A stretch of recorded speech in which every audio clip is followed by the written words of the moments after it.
Boom, boom, boom, boom. A side, B side. What side are you on? Welcome back. It's another episode of A Side, B Side podcast. How's it going, Adam? It is good, Brooke. How are you? Good, good. Anything new this week? Not a whole lot. It's been a very strange weather week here in Minnesota. Lots of storms. So it was the first time that I've been in the spring in this apartment, and it's the highest I've ever lived. I'm on the fourth floor. I've never lived this high up in the air before, and so it was. I was like a little kid experiencing a thunderstorm and lightning in an entirely different way this week. So that was really cool. It's one of those simple surprises that really made my day. Just opened up all the blinds and was able to kind of get an entirely different view of a storm than I ever had before. Oh, cool. Any new shows this week? Yeah, I started watching The Irregulars. It is a new release on Netflix that takes place in London, sort of during the Sherlock Holmes classic era. And it deals with the street kids that he would employ to help find, information out or go places that he, as a well-to-do person, couldn't go or couldn't get information. And it's got a very mystical, magical, demons, magic, otherworldly. It's got a sort of mystic level to it too. I'm only 2 episodes in, but so far I've really enjoyed it, and I think it's going to be super interesting. And in the first one, one of the main characters, who's only in the first episode, is played by the Hound from Game of Thrones, so that was really interesting. The second episode deals with the Tooth Fairy, so it's a little intense at times for me, but it's definitely kind of got. I don't remember do you remember the whole the Johnny Depp Sleepy Hollow movie from way back when? Mm-hmm. It's kind of got that vibe to it, where it's scary and it's tense, but it's just enough that it's not gory, but it's just enough to kind of unsettle you. It's kind of that type of vibe to it. And so far, I really like it, but I can't watch more than 1 episode at a time or I weird myself out. Interesting. And you said that's Netflix? Yeah, and it just came out this week. It's one of those that I had kind of starred when they were like, this is coming up. You might be interested in it. And it's really good so far. So I'm encouraged. But again, I'm only 2 episodes in. Are you current on Falcon and Winter Soldier? I am. I really enjoyed Friday, or this most recent episode number 3. Mm-hmm. And I love that there was a moment that has broken the internet already. Baron Zemo dancing. Oh, yeah. I love stealing those moves. There's a character that we see at the very end. I don't want to give any spoilers away, but man, are they tying some things together, and it's pretty cool. Yeah, and I mean, I almost kicked myself because I was like, of course that has to be part of this if there's this other character involved. But I didn't see it coming at all. Like, even when it leading up to that moment, like, I should have figured it out sooner, and I didn't until the reveal, and I was like, oh, yeah, of course. Yeah, it's pretty cool. It is a very well-written. One thing that Marvel does is they do superhero movies. I mean, they get it right. They know what they're doing. And they tie everything together. So it's like something that happened in a movie 5 years ago doesn't just drop off the face of the earth. It'll come back. And that's a level of planning and detail that you don't get. I mean, how many times do you watch a TV show and then this one character suddenly just gets written off the show and you never talk about him again? I mean, that wasn't there like on Roseanne, wasn't there like another daughter at one point that just never came back? No, they switched daughters twice. They switched daughters. Okay. Maybe there was one sitcom where they just like neglected to talk about a kid anymore. Family Matters. Oh, is it Family Matters? Okay. That's the one I'm thinking with Steve Urkel. Yep. Little Judy went to bed one night and we never saw her again. Yeah. That's not going to happen in the Marvel Universe. In the Marvel Universe, we won't see her for like 7 years, and she'll come back in an entirely different moment. Yeah, there's some good callback jokes from movies and stuff like that. So it's been really pretty good. I watched a new show on HBO Max called Made for Love. If you watched How I Met Your Mother, then you would recognize this character from like 5 minutes of the very last episode. Christine Milotti. She was the mother. Spoiler from a sitcom 10 years ago. But basically, her husband has designed a way for couples to be in sync or whatever, and it's kind of it's a real quick watch. She's really pretty good. She's been on Black Mirror. She's been on a couple of things. So that's interesting. I think new episodes come out Thursdays on that one.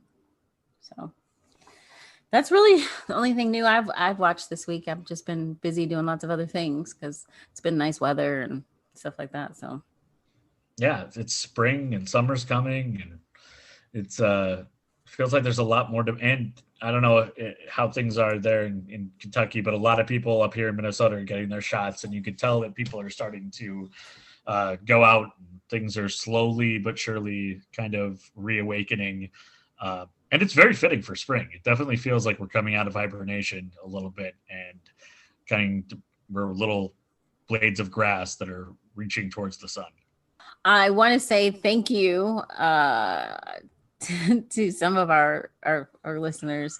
So I posted a joke shirt on our Instagram, and I said it's a great shirt for Mother's Day, and it made reference to Mary Ann Cotton from episode 36, who is a terrible person and a horrible mom and wife. And it was a complete joke, and actually a couple of people have contacted me, and they're like, no, but can I get that for real? So if you would like that, if you want to know what we're talking about, well, you have to go to our Instagram page and look at the photo yourself. And if you want it, yeah, absolutely, you can get it. Because I thought it was just a funny joke, and like it has turned out that it has become a thing that people are like, no, but I really want it. So yeah, well, sometimes it's those happy accidents that are the big success. So this week, episode 39 means I start first. Mm-hmm. Have you ever thought to yourself, man, I sure would like to make a podcast. I've got so much to say about blank. Well, if you haven't heard about Anchor, you really should. It is the easiest way to make a podcast, and it's absolutely free. All right, I'm going to tell you why it's so easy. Okay, so with Anchor, there's creation tools that allows you to record and edit your podcast right from your phone or computer. Anchor will distribute your podcast for you so it can be heard on Spotify, Apple Podcasts, and many others. And you can even make money from your podcast with no minimum listenership. It's everything you need to make a podcast in one place. Trust me, I'm so excited about this. You can be too. Download the free Anchor app or go to Anchor FM to get started. All right, so it's been a minute, meaning, 3 episodes since we talked about a female. So why not talk about one this week? So this week, we're talking about Marie Besnard, aka the Good Lady of Loudon. So Marie was born August 15th of 1896 in Loudon, France, as Marie Josephine Philippine de Valland. Marie was, and if you are in France and I butchered that, I am so sorry. Marie was an only child, and she was often described by her childhood playmates as somewhat mean, which is funny because normally we hear, oh, they were okay or nice or she was shy. No, Marie was somewhat mean. In 1920, at the age of 23, Marie married her cousin, August Antigone. He was 30, and the pair were together until his death in 1927. So about 7 years. The official cause of his death was originally listed as tuberculosis.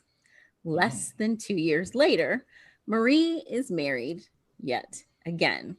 This time, she marries a gentleman named Leon Besnard, who actually owned a rope shop in Loudon. The Besnards lived a really comfortable life. It was modest, but comfortable until 1940 when his parents inherited money. the couple then were like, hey, you want to come live with us? Come on, we got room. So We've always loved you so much. Right. They invite, the Besnards invite his parents to move in with them. And then shortly after, Leon's father passes away unexpectedly. The cause of death was listed as mushrooms. They were poison. Yeah. So it was long after. By long, I mean 3 months. When Leon's... Which isn't long. No. When Leon's mother passed away from pneumonia.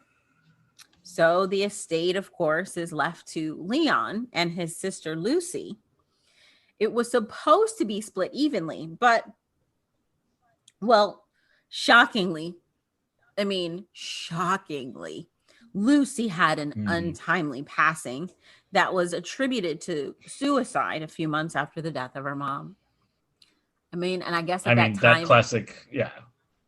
It was probably, easy to pass off, like, my mom and my dad are gone and I'm so depressed. Don't think she was really... Oh, yeah. I guess that does make some sense. I was thinking, like, that classic thing where you inherit a ton of money and then you kill yourself. Well, I'm thinking that, at that time, it was probably easy to pass off of, oh, fragile female. She was just depressed. That's fair. So, around the same time, on May 14th of 1940, Marie's father, Pierre de Vaillant, I think I'm saying this correctly this time, he unfortunately died to what was supposed to be a cerebral hemorrhage. Hint, it probably wasn't. Supposed. We're going to talk about that a little bit more later.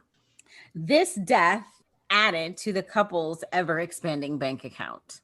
So now, not long after the succession of family deaths, the couple sublet a room to a wealthy, childless couple, Toussaint and Blanche Rivet. It was Blanche LeBeau Rivet and Toussaint Rivet. The couple was friends with Marie's husband. The Rivets were so grateful to the Besnards that they made them, dun, dun, dun, beneficiaries of their will. I'm shocked. How grateful are you that you're like, oh, you let me live with you? Oh, thank you. Okay, I'm going to put you in my will. What? I guess they were really charming people, evidently. My thing is, okay, I'm not victim blaming either here, but if you're that wealthy, get your own dang place. Yeah. I'm just saying. Maybe they just were lonely. They wanted to live with people. Okay, but enough to make them the beneficiary? I get it. They were childless, whatever, but donate it to charity. I don't know. Okay, so before we discuss the Rivets further, let's talk about Marie and Leon and their other unfortunate family members. So Marie was apparently the brains of this money-making operation, and Leon was her ever loyal, ever willing accomplice. So the first of the family members to mysteriously die were Leon's single, or a phrase of the time, spinster aunts. I hate that phrase. It sounds so terrible. It does. I don't think it was meant as a compliment. No, obviously. So they thought that the couple was young and wholesome, and the first aunt died in 1938. The second, 2 years later, after drinking a bottle of wine that had been gifted to her. Both of Leon's aunts had, as spinsters seem to always have, some pretty good money set aside. And of course, they both gifted it to Leon as a reward for his kindness in their lives. Mm-hmm. Okay, so we're going to go back to the Rivets. So the Rivets were apparently advanced in age and not really healthy. And the Besnards promised to help them out and to take care of them, which is why they were so grateful. But even still, hire a nurse, whatever. Right. So shortly after the Rivets moved in, they both fell fatally ill. Toussaint contracted what was thought to be pneumonia, and he died on July 14th of 1940. Blanche died of aortitis, which is an inflammation of the aorta that can cause an aneurysm or occlusion. Her death was over a year and a half later on December 27th of 1941. Excuse me. It was the death of Marie's elderly cousins that finally began to arouse some suspicions. Okay, so first was Pauline Boudinot, who died on July 1st of 1945 after mistakenly eating a bowl of lye, thinking it was dessert. Because who doesn't leave a bowl of lye around for people to accidentally eat? I mean, don't you? I've got several. I've got 3 out. I mean, yeah, I keep it in the fridge next to the grapes just in case, you know, I don't want it to go bad. Little drizzle here, a little drizzle there, you know, whatever. What does lye even look like? That's a good question. It comes in different forms, actually. Okay. So then the exact same thing happened to another cousin, Virginie Leoron, on July 4th of 1945. So just several days later. Like, is nobody like, oh, she died from eating out of a bad bowl. Oh, here's a bowl. I'm going to eat out of that. What? Yeah. I mean, it kind of looks like coconut, I guess. So both of these cousins had Marie listed as the only beneficiary on their wills. So now friends and neighbors are starting to get suspicious, but nothing formal has begun. No investigations, nothing. It's just people are starting to, there's whispers. They're like, hey, a lot of people keep dying over at that house. What's going on? So the next unfortunate family member to fall victim to these two was Marie's own mother, Marie Louise de Loudon, who supposedly died of old age just 6 months after cousin Virginie on January 16th of 1946. She was 71 years old. This, of course, gave Marie yet another inheritance. So normally when we're talking about females and their victims, we're getting insurance of some kind. But see, she didn't need that because they all gave her inheritances. Right. They had saved up some money and it went right to her. So the Besnards' efforts had given them, get this, 6 houses, an inn, a cafe, and several stud farms. So up until this point, it's been, husband and wife team effort. But what's the old saying? Only 2 can keep a secret if one of them is dead. Leon got to go.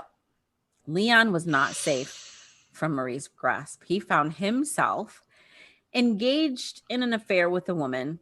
Her name was Louise Pintal, and she was actually the postmistress in Loudon. He had even invited her to move into the Besnard home. Marie had a little side action of herself. She had grown fond of a gentleman that wasn't Leon. He was a German ex-prisoner of war.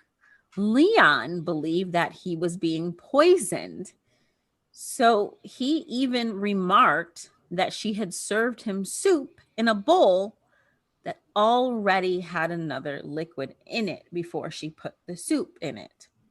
Dude, if you saw another liquid in the bowl, why did you eat the soup? Yeah, well, you're like, this might have something in it, but it's delicious. It wasn't water. She didn't just wash the bowl and put the soup in there. So why'd you eat it? And again, we not already victim know that blaming. she uses lye. But... Right. I was gonna say not victim blaming, but he's a murderer, so I'm victim blaming this time. Yeah, we can blame him. I don't even know if we call him the victim. This is just, par for the course with what was going on. Right. So Leon dies on October 25th of 1947 from uremia, which is a condition where there's an unusually high level of waste products in the blood due to kidney failure. So after Leon's death, his mistress, Louise, sent a letter to the public prosecutor telling the prosecutor that Leon had expressed his concerns to her regarding the fact that he felt like he was being poisoned. Initially, the public prosecutor was like, yeah, whatever. Just completely dismissed the letter. But there were more demands for an investigation, not just by Louise, but others as well. Remember, initially there were whispers, and now the husband is dead. And it's like, all right, come on. Yeah. All these people keep dying. So the prosecutors gave in, and Leon's body was exhumed. You know, you used to hear about exhumations a lot. I feel like you don't hear about exhumations so much anymore. Maybe because they do so much more testing. But I swear, I feel like people that used to be like the go-to list. We got to exhume the body. Exhume the body. And it seems like now it's way harder to do. Like maybe they put a bunch of rules in place, but it sounds like anytime, even on a TV show, they're like, well, this isn't going to be easy. But like in olden stories, it's like, well, we know where George is. Let's go get it. Yeah. It's wild.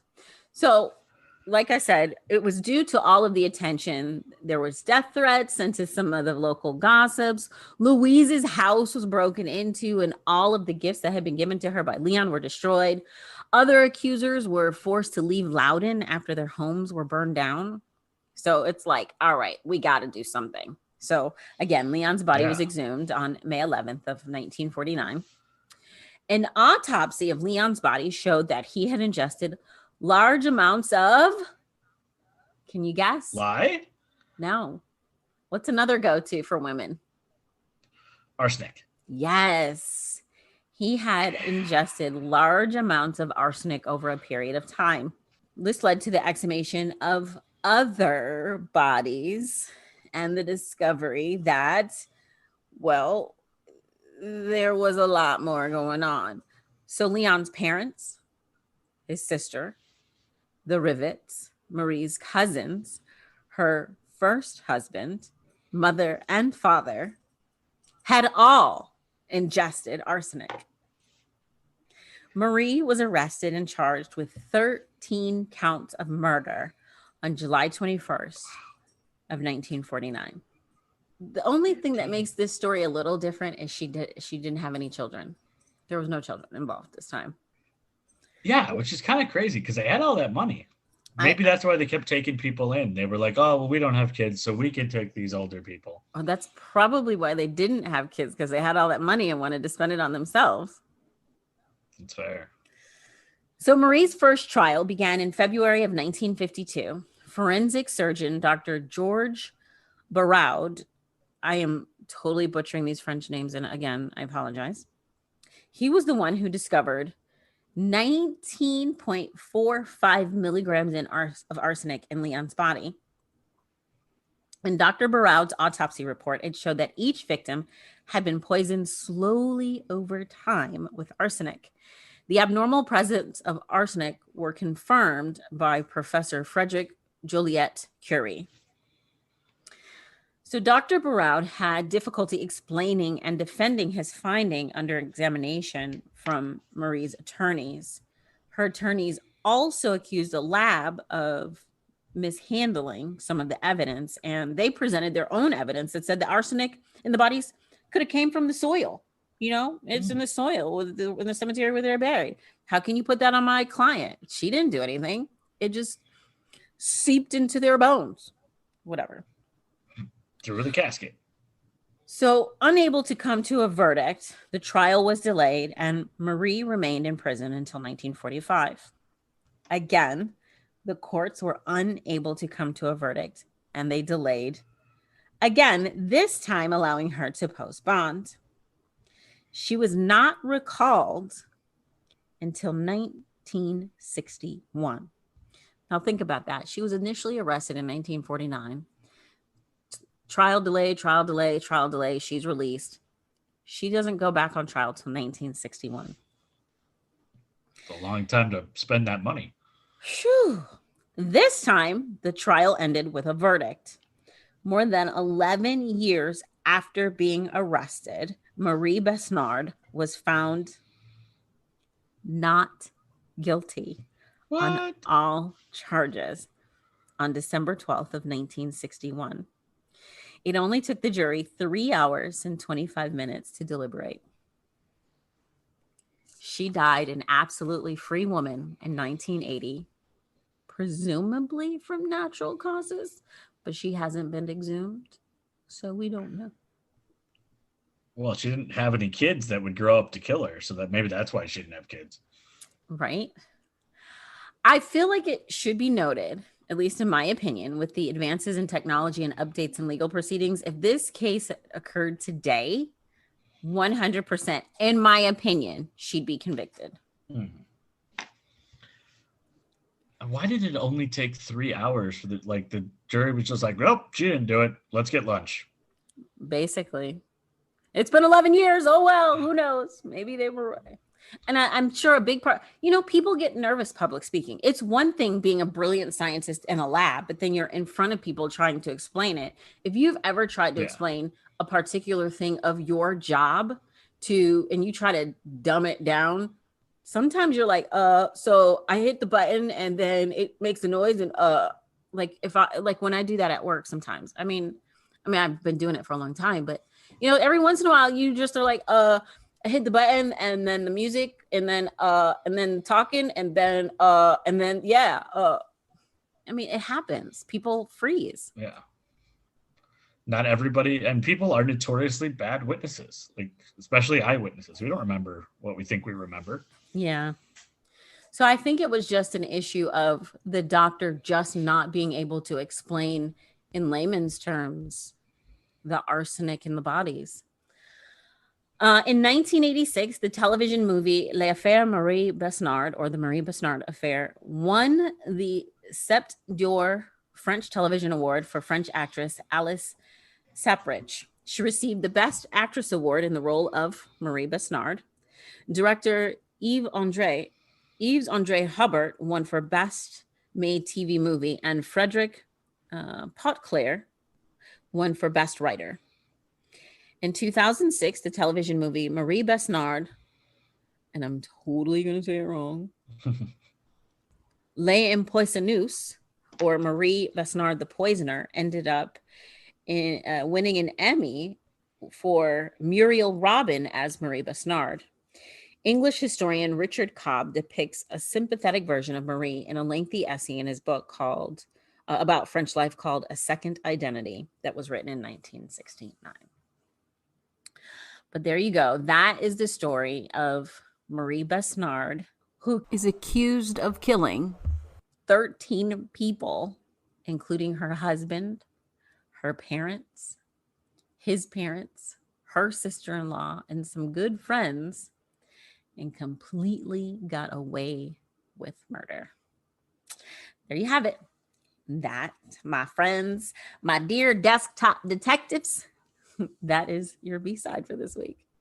Do you think the lady would have gotten away with it nowadays with podcasts, or would we have caught her by now? No, I don't think she would have gotten away. I don't even think it would have gotten to the point of having to need a podcast. I think nowadays the jury would have been like, nah, girl, you guilty. Yeah. Well, sometimes I wonder when we talk about these older stories, if just because the death was a more common thing, just people dying, and we didn't have as many, you didn't have science and medical technology to the point where we could, notice things ahead of time, that it took people getting to 13 deaths before somebody was like, hey, that's a lot of deaths. Well, I also don't think that up until recently, maybe as recently as the 80s with Eileen Wuornos, I don't think that people took female killing seriously. Eileen came around and then it was kind of like, oh, wow, women can be brutal killers. And it's like, well, yeah, they've always been. But she just kind of, I don't know. I think with her, it really shifted the view. People started looking into it more, or just realizing, hey, women are devious and evil. Well, it's like when your friend buys a new car and then you're driving around and you just see that car everywhere because now it's on your mind. Yeah. Kind And of, you would yeah. they were always, those cars were always there, but you just didn't notice them because you weren't looking for them, and now you're looking for them. Right, exactly. So now, you hear more about female killers, but I just think, especially, even though this was in the early to mid 1900s, when you think Yeah. about Marianne Cotton or Nanny Doss, that's in the late 1800s, early 1900s, people just didn't look at women people looked at women as, oh, they're dainty and feminine and fragile. They could never do that. Right. And like the idea of serial killers is a relatively modern terminology. I mean, nobody was like Grog the serial killer caveman. Well, for men, not so much, but more women. Yeah, absolutely. Yeah, I mean, yeah. you think of Jack the Ripper, he's a serial killer, but Right. it's just people didn't believe women could be serial killers. People doubt women. Look, trust me, anything a man can do, a woman can do, and better, like serial killing. I'm just saying. Yeah. I don't know if that's a good thing, though. But it's a real thing. And sometimes, it's a thing that happens. So on the A side today, we're going to talk about something that popped into my brain because I am super excited to go back to the movie theater. Brooke, are movie theaters, have they been open down there in Kentucky consistently? Did they close for a while? No, they closed. They're just now starting to reopen. Okay, good, because that's pretty much the same time frame that we're at up here. I know every state's a little bit different, so I wasn't sure. And I've been waiting a lot for movie theaters to reopen. Actually, And they don't I'm open here until next week. Oh, okay. So we're even a little bit ahead of you because I think we've got quite a few that have already opened up here. And I will have 2 weeks since my Johnson & Johnson vaccine as of Friday. And my plan for Saturday is to go back to the movie theater. And I am really excited about that because there are some movies that you just have to see in a movie theater. They work on the small screen, on the TV streaming, but they're just, you need like the epic giant screen or even the OmniMax or the IMAX or just the giant 3D over the top stuff. And one of those movies, one of those style of movies is the monster movies when it comes to Godzilla and Kong.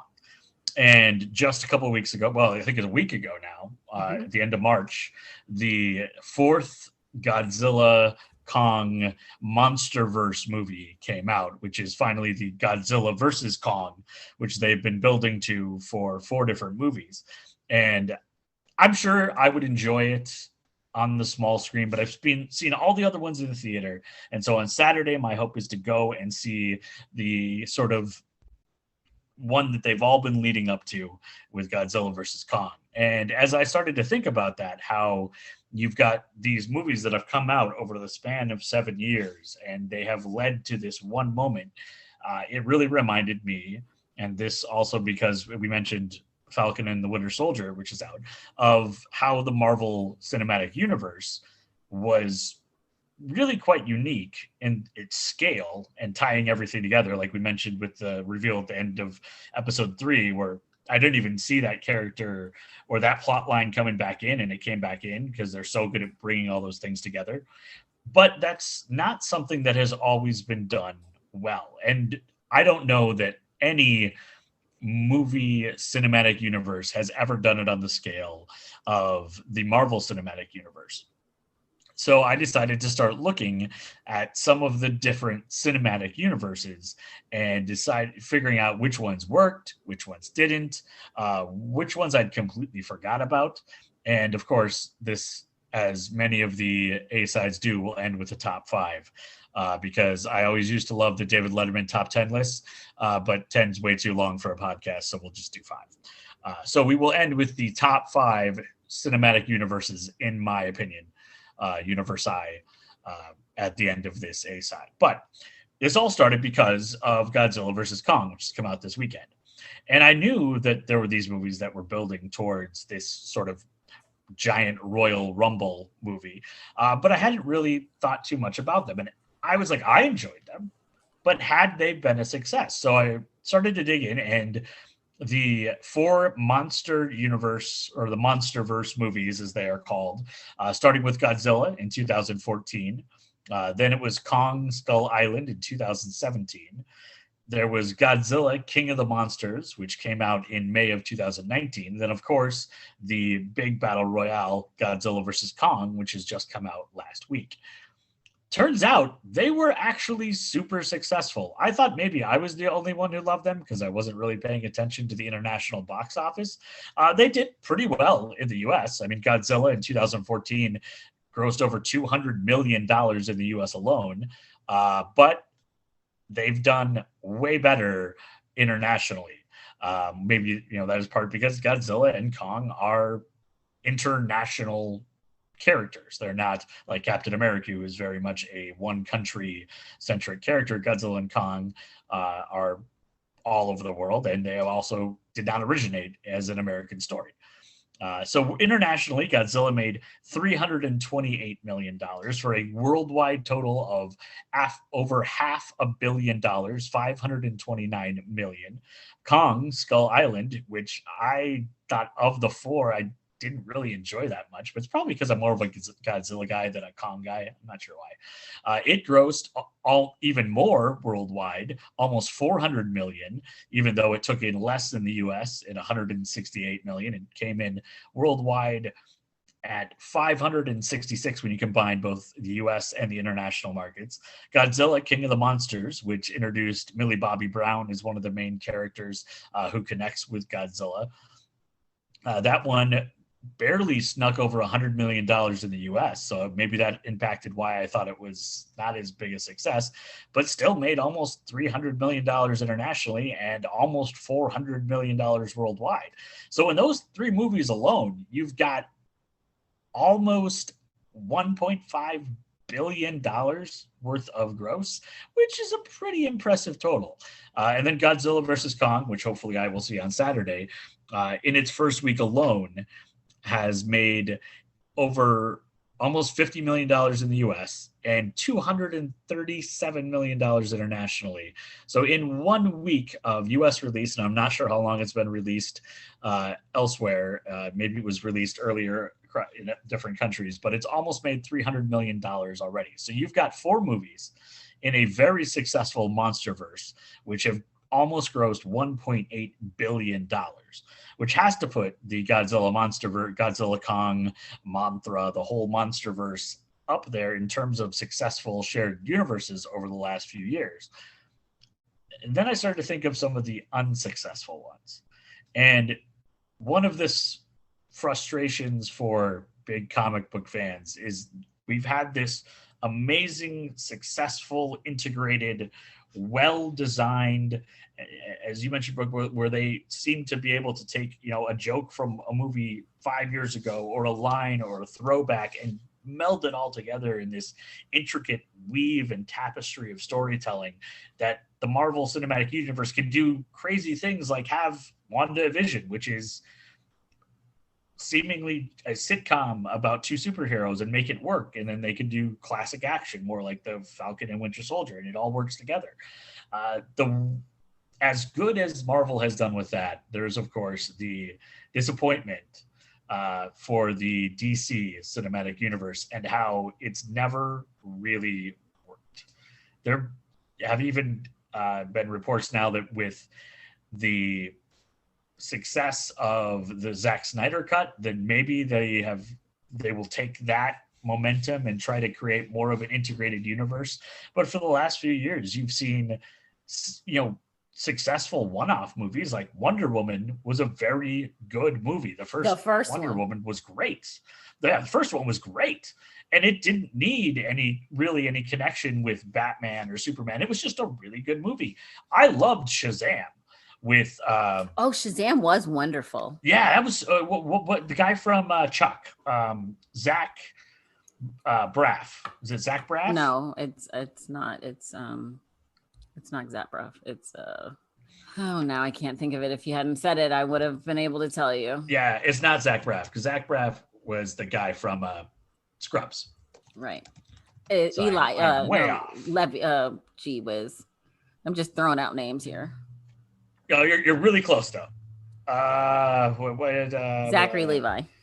Zachary Levi. Okay, that one was great, and I completely forgot that was going to be that was a DC Cinematic Universe movie. It was just a fun movie, and now they've got Black Adam, which is The Rock is playing Black Adam, and it's coming out in a few, I think next summer, but they're starting to see things on Instagram. And what DC has done well is made those one-off movies. I think Aquaman, for all of its flaws, was an interesting and fun one-off movie.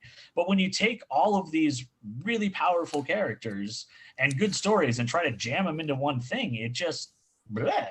I mean, Batman versus Superman was awful, bad. It's not good. And I've always said that what makes Marvel's characters were always more about teams and about groups, and DC was more about individuals. And their movies have really shown that. I mean, Marvel works because everything's integrated, because all of their greatest heroes are teams, whereas in DC, all of their greatest heroes kind of do it themselves and don't really need any help. And when you put a bunch of, type A personalities in one spot, and they can't all be the be all end all. So DC struggles. Maybe they'll figure it out after the whole Zack Snyder cut of the Justice League. We'll see. People seem to really like it. I was like, it's just slightly different colors and much longer. There was another cinematic universe that had a ton of steam that was going to get all these huge stars involved. People like Tom Cruise and Johnny Depp and Russell Crowe. And it was the dark universe. It was going to be these classic horror villains, whether it was the Mummy or Frankenstein or the Invisible Man or Dr. Jekyll and Mr. Hyde. And they put all of this money into the idea that they were building this universe and this horror film universe. And then the first one to come out, which would have been, analogous to Iron Man, with you kind of launching the whole universe, was The Mummy with Tom Cruise. And it felt like, and I remember saying this when I saw the previews for the movie, The Mummy, it felt like it was like a decade at a time. Like it should have come out in the early 2000s, or even it was like a little too close to the Brendan Fraser The Mummies from the 90s, which I loved. But they were trying so hard, and they still thought, okay, Tom Cruise is this huge star, so he's going to be able to carry it, and we're just going to do a ton of special effects, and we're going to put all these people in the movie, and that'll make everything cool. And it just absolutely bombed. So The Mummy made less than $90 million in its theatrical run. Any movie that they in the 2000s where someone refers to Tom Cruise as young man, it's not a good movie. Yeah, no, it is not. It made it was an absolute flop. And as we mentioned, the Godzilla versus Kong has already made almost 300 million in a couple weeks out, and The Mummy couldn't even get close to that in its entire run. So it was so bad, that movie flopped so hard, that even though in the movie they have like a backdoor sort of introduction of Russell Crowe as Dr. Jekyll and Mr. Hyde, they just never made it. They were like, well, we're done. Shut everything down. We've lost so much money. This is a horrible idea. And then, to their credit, and I have heard really good things about this movie, but I believe that, I think, Brooke, I think you've seen it, The Invisible Man. Oh, it's that good. Came out from Blumhouse. Yeah. So it seems like they figured out, like, okay, doing this like big blockbuster, huge budget, big stars isn't going to work. And what we need to do is focus on, smaller films that really focus on the horror. And that's why they said that The Invisible Man, and I forget her name, the actress who is in Elizabeth Moss. Yeah, who is in Handmaid's Tale. Was Handmaid's Tale. There's only one. What? If they do things more like that, is it Handmaid's Tale or Handmaid? Handmaid's. Is it plural? Handmaid's Tale. Maids, okay. made sense. Apostrophe. I was trying to get the name. It's like apostrophe. she is telling. Oh, the it's story. possessive. Yeah. Gotcha. Possessive, not plural. If they decide to make the movies more like that, they may have a better chance of making a little bit more impact within the film world. In fact, there was a gentleman who was a film studies professor at the University of Nebraska-Lincoln. Shout out to Lincoln, which was 20 miles away from where I was born in Seward. My mom taught there. His name was Wheeler Winston Dixon, and he is the author of A History of Horror. He said that the reason the Invisible Man movie worked is because it was stripped down, it dealt with violent emotions and violent themes, and they're designed to horrify, not inspire awe. And that takes economy. So if they continue to make movies within that vein like Invisible Man, maybe the dark universe will have a second life. But it's certainly not going to be Tom Cruise, Johnny Depp, Russell Crowe, giant blockbusters. Another one that completely failed was Sony and their Amazing Spider-Man reboot with Andrew Garfield. They hoped to spin off into a Sinister Six movie. There was talk of Black Cat and using all of the Spider-Man characters and creating their own universe. That completely bombed to the point where they decided to give Spider-Man back to the MCU for a couple movies. And then accidentally, this movie that they thought was just going to be a throwaway, Venom, grosses almost $900 million, and they decide that they're going to start a whole another Spider-Verse again. So we'll see if Sony has any success with that. There were two that never even made it off the ground. Warner Brothers and Guy Ritchie were creating a King Arthur universe, and Sony also tried to do a Robin Hood universe. And both of these were similar in that their whole plan was to make individual movies about the characters leading up to a big team movie. So just like Marvel Cinematic Universe had Iron Man and the Hulk and Thor and Captain America and brought them all together at the Avengers, Guy Ritchie and WB Warner Brothers were going to have a King Arthur and then a Merlin and then a Lancelot movie and maybe a Galahad movie and bring them all together for the Knights of the Round Table. And Sony wanted to do the same thing with Robin Hood and His Merry Men and have a Robin Hood movie and a Will Scarlet movie and a Little John movie and then bring them all together. Evidently, those were such great ideas that they never even got off the floor of the studio and never got made. Although I would be interested to see Guy Ritchie doing that style of movie, bringing a lot of different movies. I feel like he has the storytelling that could bring a lot of different threads together, but maybe not with the King Arthur universe. Creating a cinematic universe is not new. A shared universe is also something that happens within the literary world. One of our previous podcasts, we talked about Stephen King a little bit and his use of a pseudonym to try out new books. When he was doing that, he later had to retcon things because he says all of his books happen within the same universe. So when he was writing as somebody else, later they had to kind of sneak those in for thinner. Another one of my favorite stories about book names is the author Bret Easton Ellis, who is best known probably to most people for American Psycho. But he has an entire collection of 6 movies and a short film, or 6 books, and a short story that many of them were made into movies, which all take place within the same universe and sort of orbit this college called Camden College, where everybody in all of these different movies, whether it was American Psycho or Less Than Zero, The Rules of Attraction, and 3 other movies and a short story, all had connections to Camden College. And Camden College was sort of the nexus of all of these people just being really mean to each other and being emotionally and physically abusive and psycho killers, and all connected to that one college, which I don't know what Bret Easton Ellis's college years were like, but he based it off of his college that he went to. So that is a little disturbing. If Bennington College, which is where Ellis attended, is anything like the fiction Camden College, there were a lot of bad folks. College seems to specialize in drug abuse, sexual shenanigans, emotional breakdowns, without ever talking about any sort of major. So also a lot of his books are named after Elvis Costello songs, which I'm a big Elvis Costello fan. And in a backwards way, that led me to reading more Bret Easton Ellis books.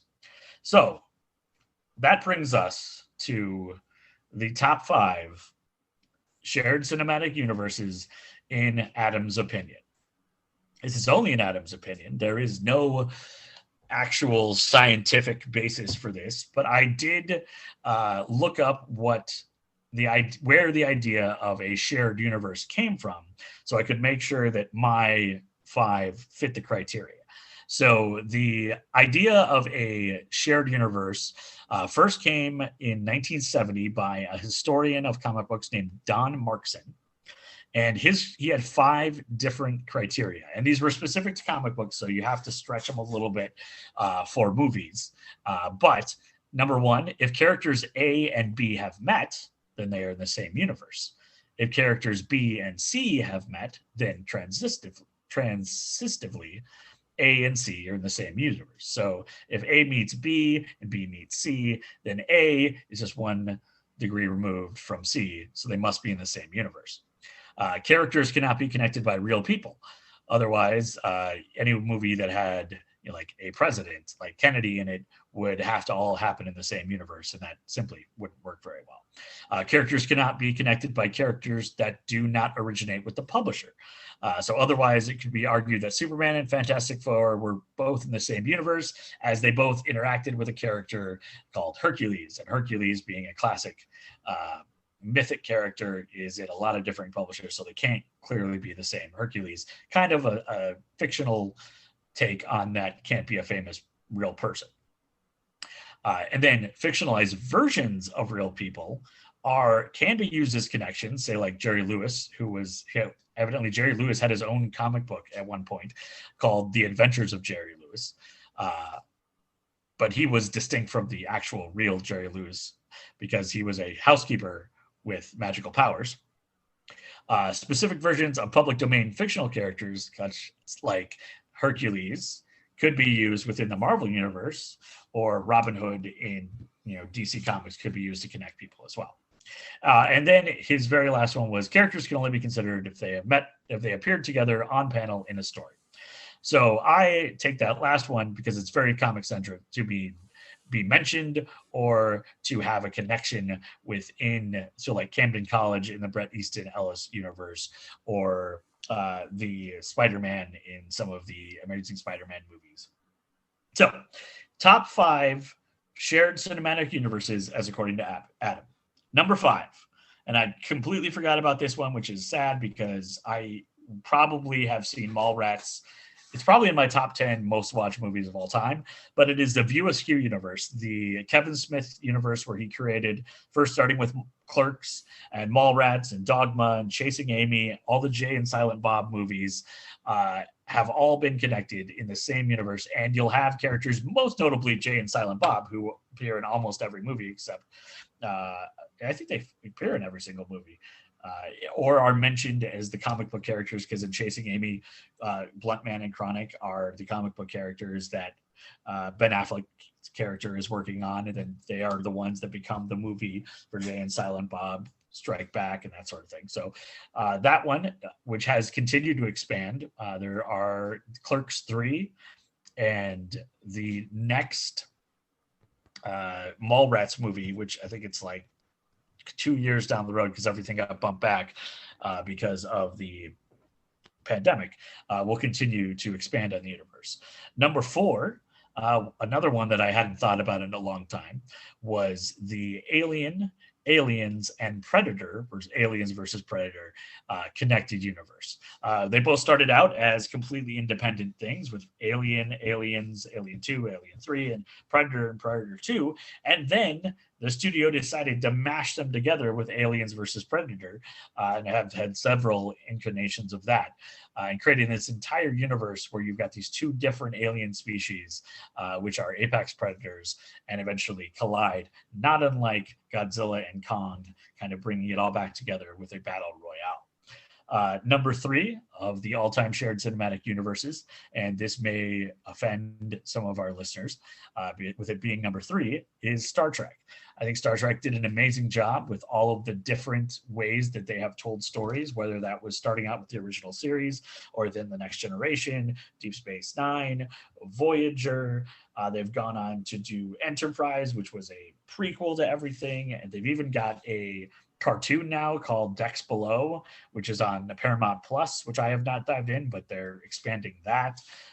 They did one of the best ways of rebooting a franchise by taking advantage of time travel and being able to honor the existing stories, but then have an entirely new timeline with the Chris Pine and Zachary Quinto and J.J. Abrams Star Treks. They've done a great job of continuing to reinvent things. Picard just came back last year, and now I hear there's another season of Picard coming.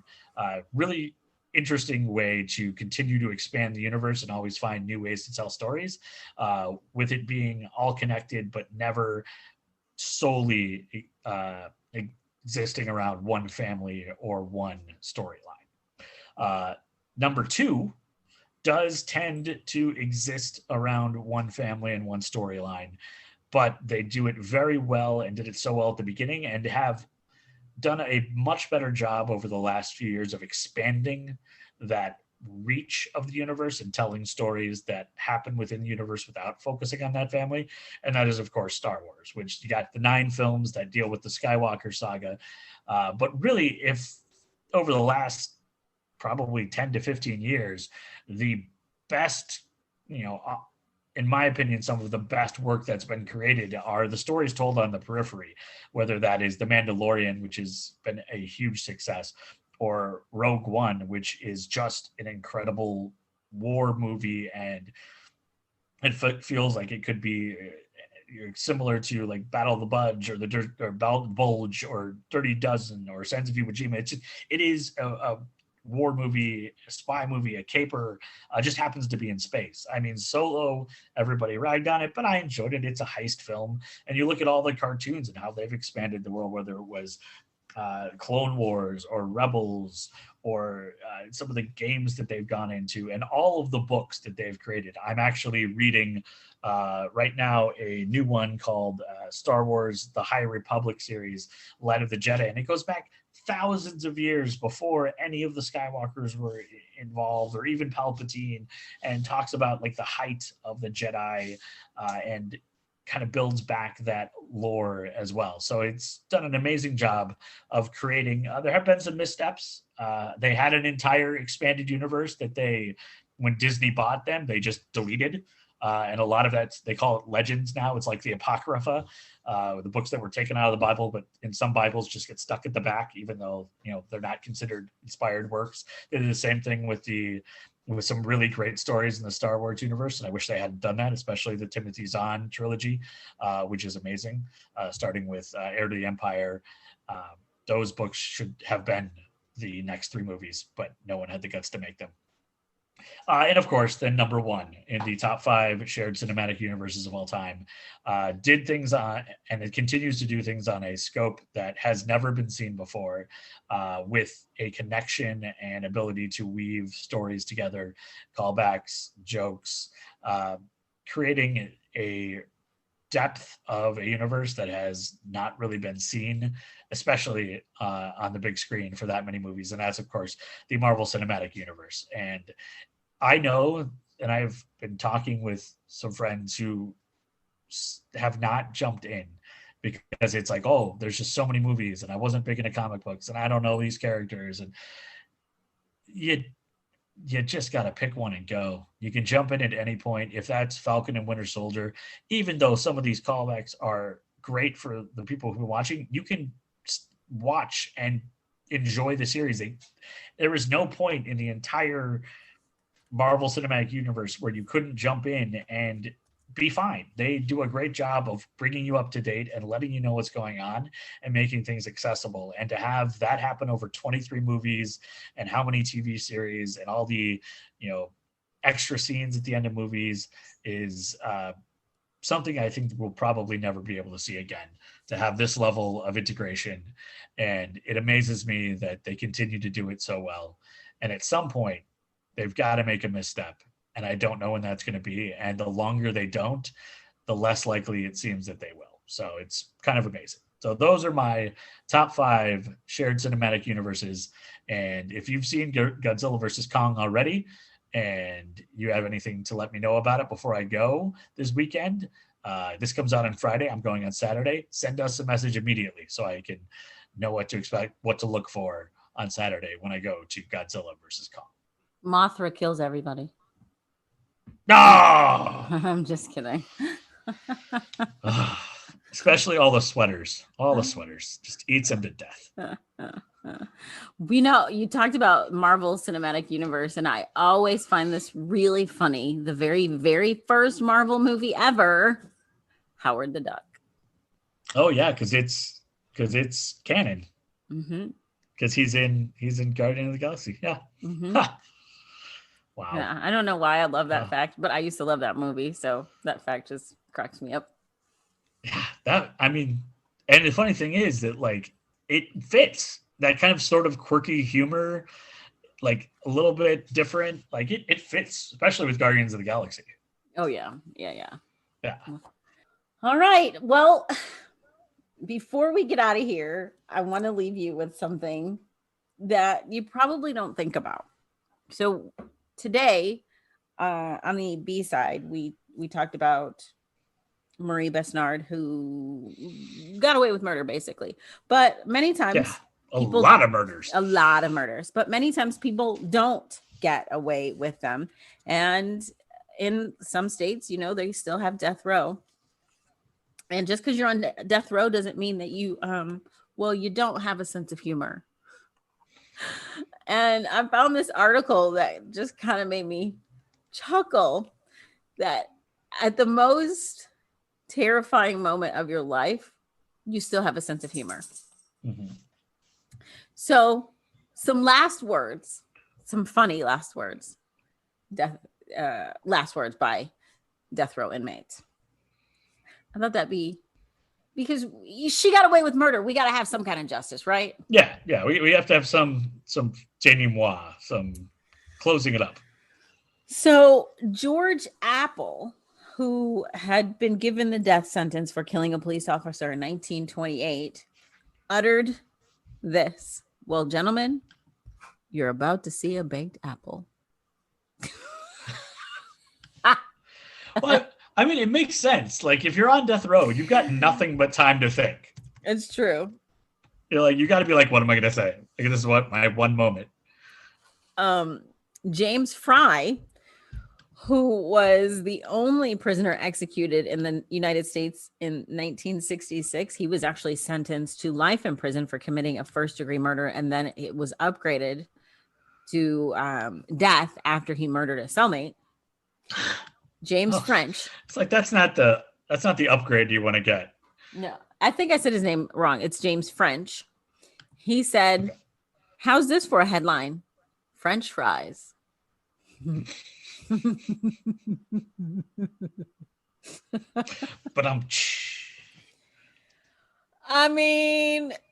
come on. Hey, if you're going out, at least he's going out on his terms. Right.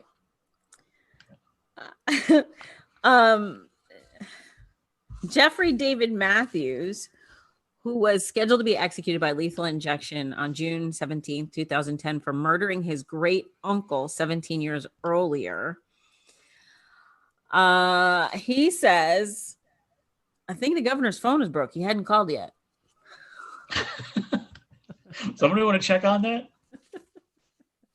Can you check that dial down? Is it work? Is this thing on?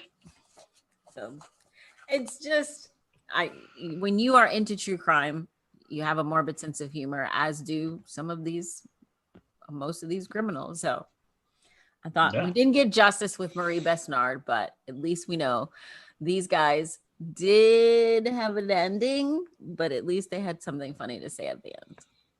Yeah, the gallows humor. Very much so. Of course, you can always, we would love it if you would support the podcast. There's several ways to do that. You can head on over to Apple and give us a rating or review. Also, you can buy us a coffee, buymeacoffee.com/A-side B-side pod. Of course, you can interact with us on any of the socials. We have a Facebook, we have an Instagram, we have a Twitter. We also have a website. All of our sources will be posted on our website. We have a YouTube channel. You can check out the stories on YouTube as well. Those videos are posted on our website. So if you don't have time to log into Apple or Spotify or anything like that, or you're on our website and you're looking at the pictures and the sources and you want to listen to the podcast while you're doing it, you can do it right there. It's A-side B-side podcast.square.site. While you're there, you can check out some merch. Also, don't forget to check out that picture on Instagram. And if you're interested in that shirt, just let me know. I can do a special order for you. And I just got my hoodie with the cassette tape logo on it. And I will tell you, they are pretty darn comfy. It's high quality stuff. That's why I have so many. I wear them constantly. They're very, very comfortable. Very comfortable. I don't do shabby. No, absolutely not. High quality stuff. Of course, there's several different t-shirt and sweatshirt designs. There's blankets, there's puzzles. All of that's on our website. Again, A-side B-side podcast.square.site. All right, there you go. Thanks, Adam. Thank you, Brooke.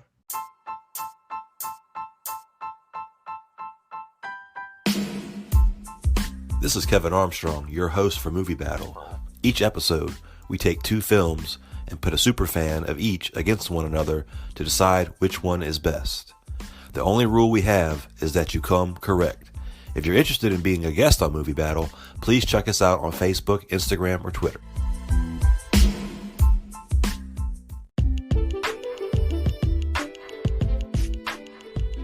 As always, thank you for listening to A-Side B-Side Podcast. If you enjoy the show, please, if you don't mind, head on over to Apple and leave us a rating or a review. And if you'd like to continue to support the podcast, you can do so by heading on over to Patreon, or you can buy us a coffee, as well as buying merch on our website, A-Side B-Side Podcast.square.site. From Adam and I at A-Side B-Side Podcast, please remember to wear your mask, social distance if you're around people that don't live in your household, and just be safe and happy. Thanks again from us here at A-Side B-Side Podcast.